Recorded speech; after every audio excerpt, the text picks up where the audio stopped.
Today we're covering two budget killers, the most expensive cars to insure in 2026 and the best to worst reliability rankings of every mainstream car brand on the market. There's a good chance your vehicle is on this list. I'm going to begin with the most expensive cars to insure. Now here's a rule for today's list. Insurance varies by state, age, record, yes, but these models consistently show up as high risk, high repair costs, high claim vehicles. All right?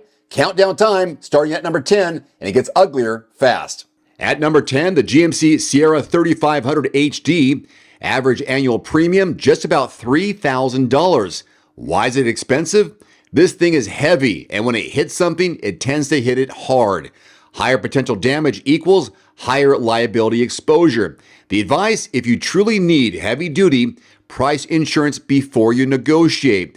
If you're towing moderate loads, maybe cross-shop a 2500 class and compare insurance quotes. Sometimes the jump to 3500 isn't worth it.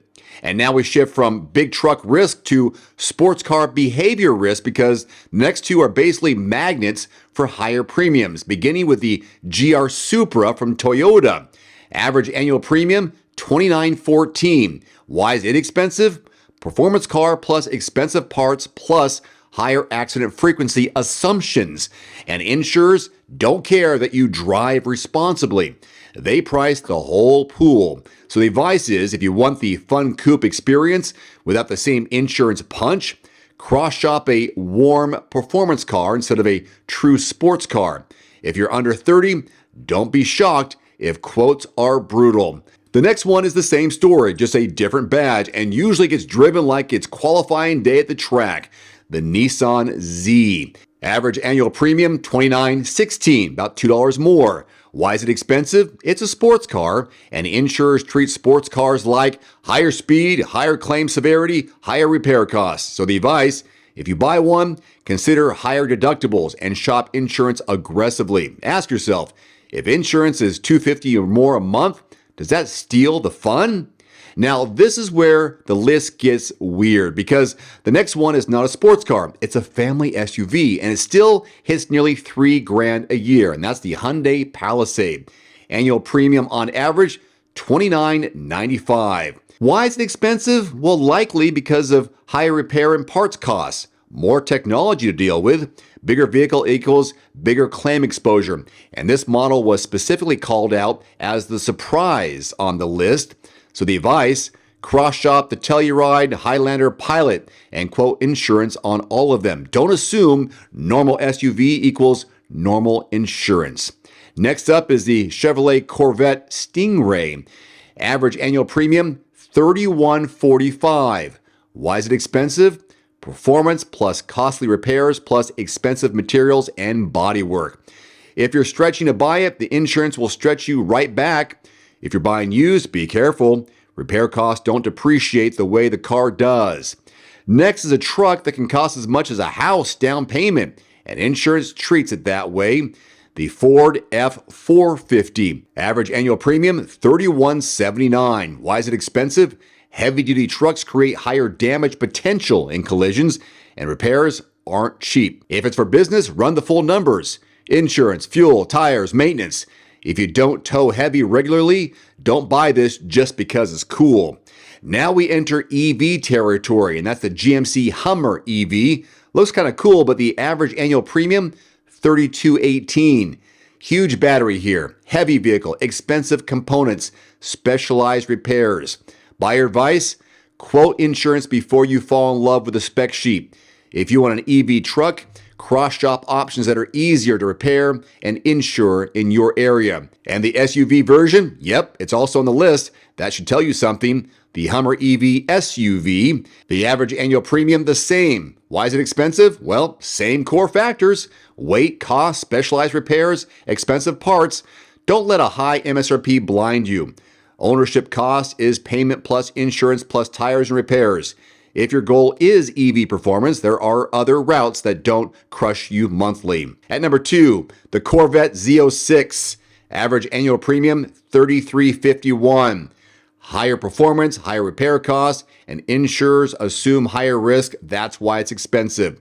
The advice, if you're shopping one, you're not budget shopping, so act like it. If you want the Corvette vibe, the Stingray can be the smarter ownership play.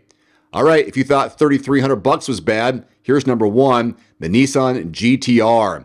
Average annual premium, $6,079. You heard that right, over $6,000, and for many drivers, it can be even higher depending on your age, location, and driving record. This is basically a street legal race car. Repairs are costly, and the risk profile is high. If you can afford a GT-R, you'll still need to afford the insurance reality. If you just want speed and status, consider alternatives that won't hit you with a $500 a month insurance punch. Time now to rank every car brand best to worst for reliability. Let's begin at number 12. Mazda. It's the brand a lot of buyers sleep on until they own one and go, wait, why does this feel nicer than it costs? They've kept things simple and proven, and that's reliability's best friend. My top two Mazda picks, the CX-5 starts at $31,500 and the CX-30 starts under $28,000. If you want the easy ownership Mazda experience, those two are the safe lanes. And here's what's wild. One brand people assume is bulletproof is coming up soon, but there's a catch most buyers don't talk about. Next, Honda.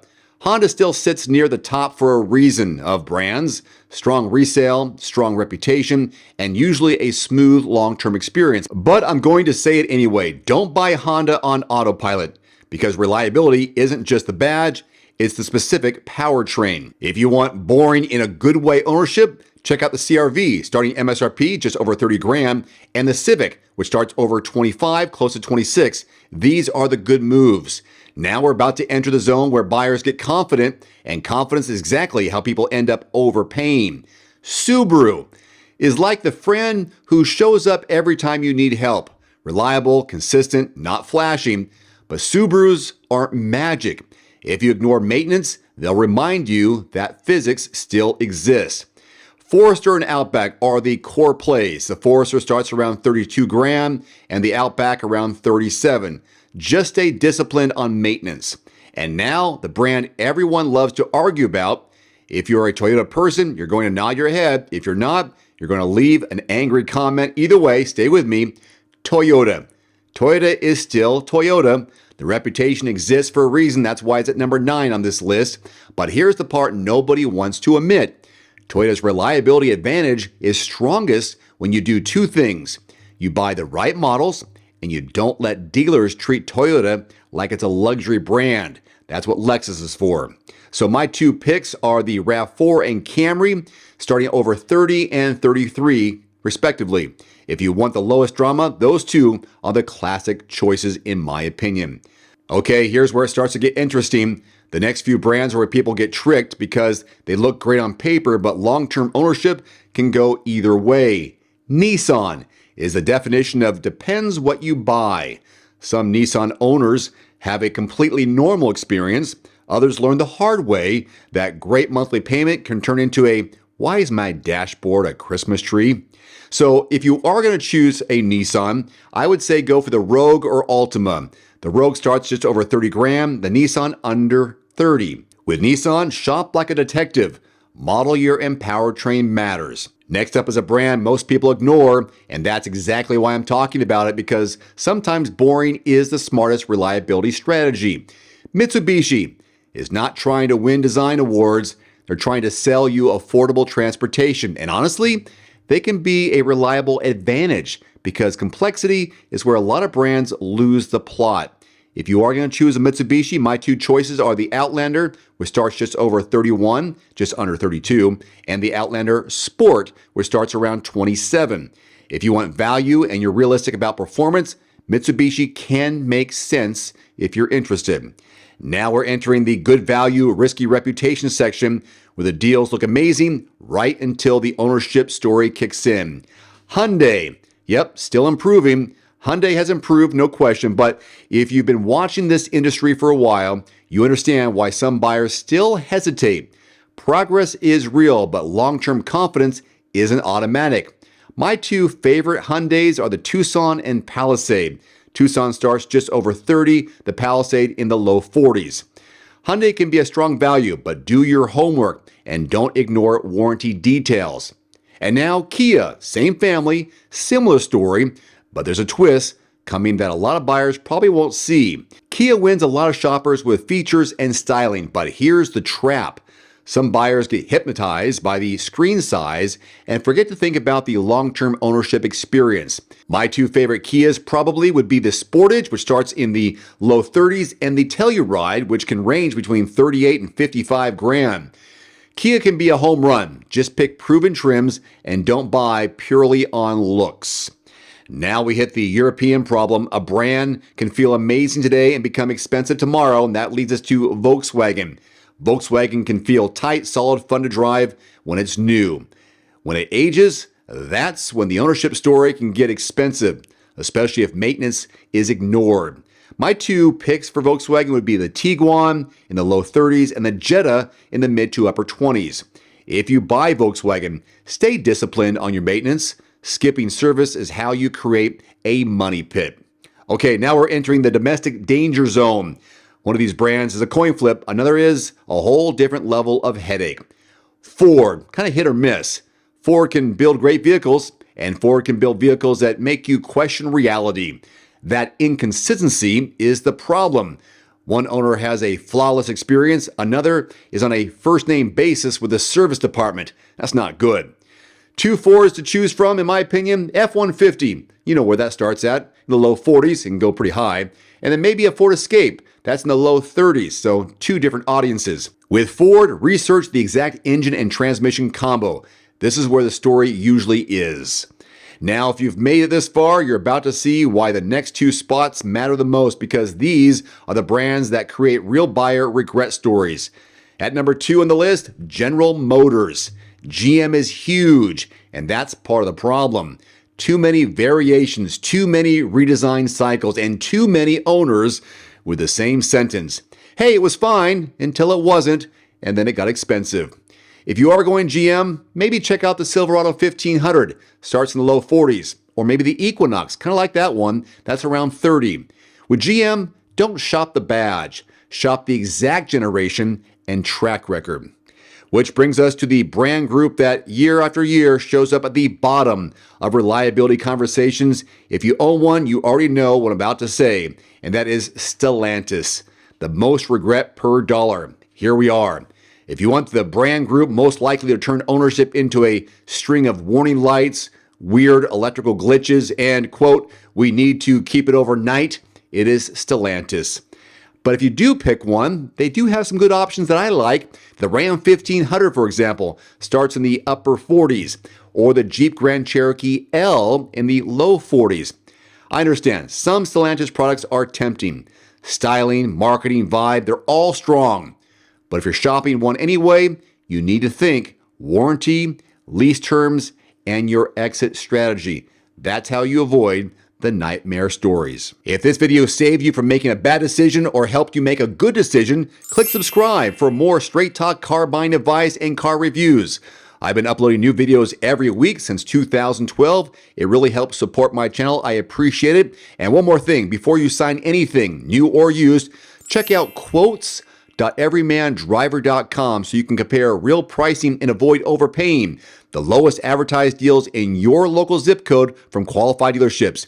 If you don't find what you're looking for in your zip code, simple. Change the zip code, and if you're willing to drive a little bit outside your area, you could save hundreds, possibly thousands on your next new or used car, truck, or SUV. That's quotes.everymandriver.com. There's also a direct link below this video. One final note, if you are in the market for a new vehicle soon, great. Connect with your local dealership and price and test drive at least 3 different vehicles. A vehicle's strengths and weaknesses can only be discovered when you are behind the wheel. My reviews can be good, but you need to test drive these yourself.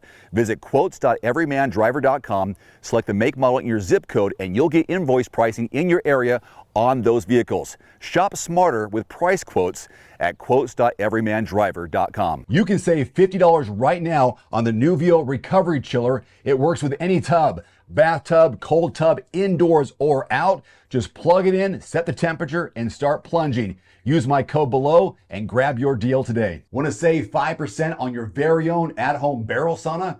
I've partnered with Almost Heaven to hook you up.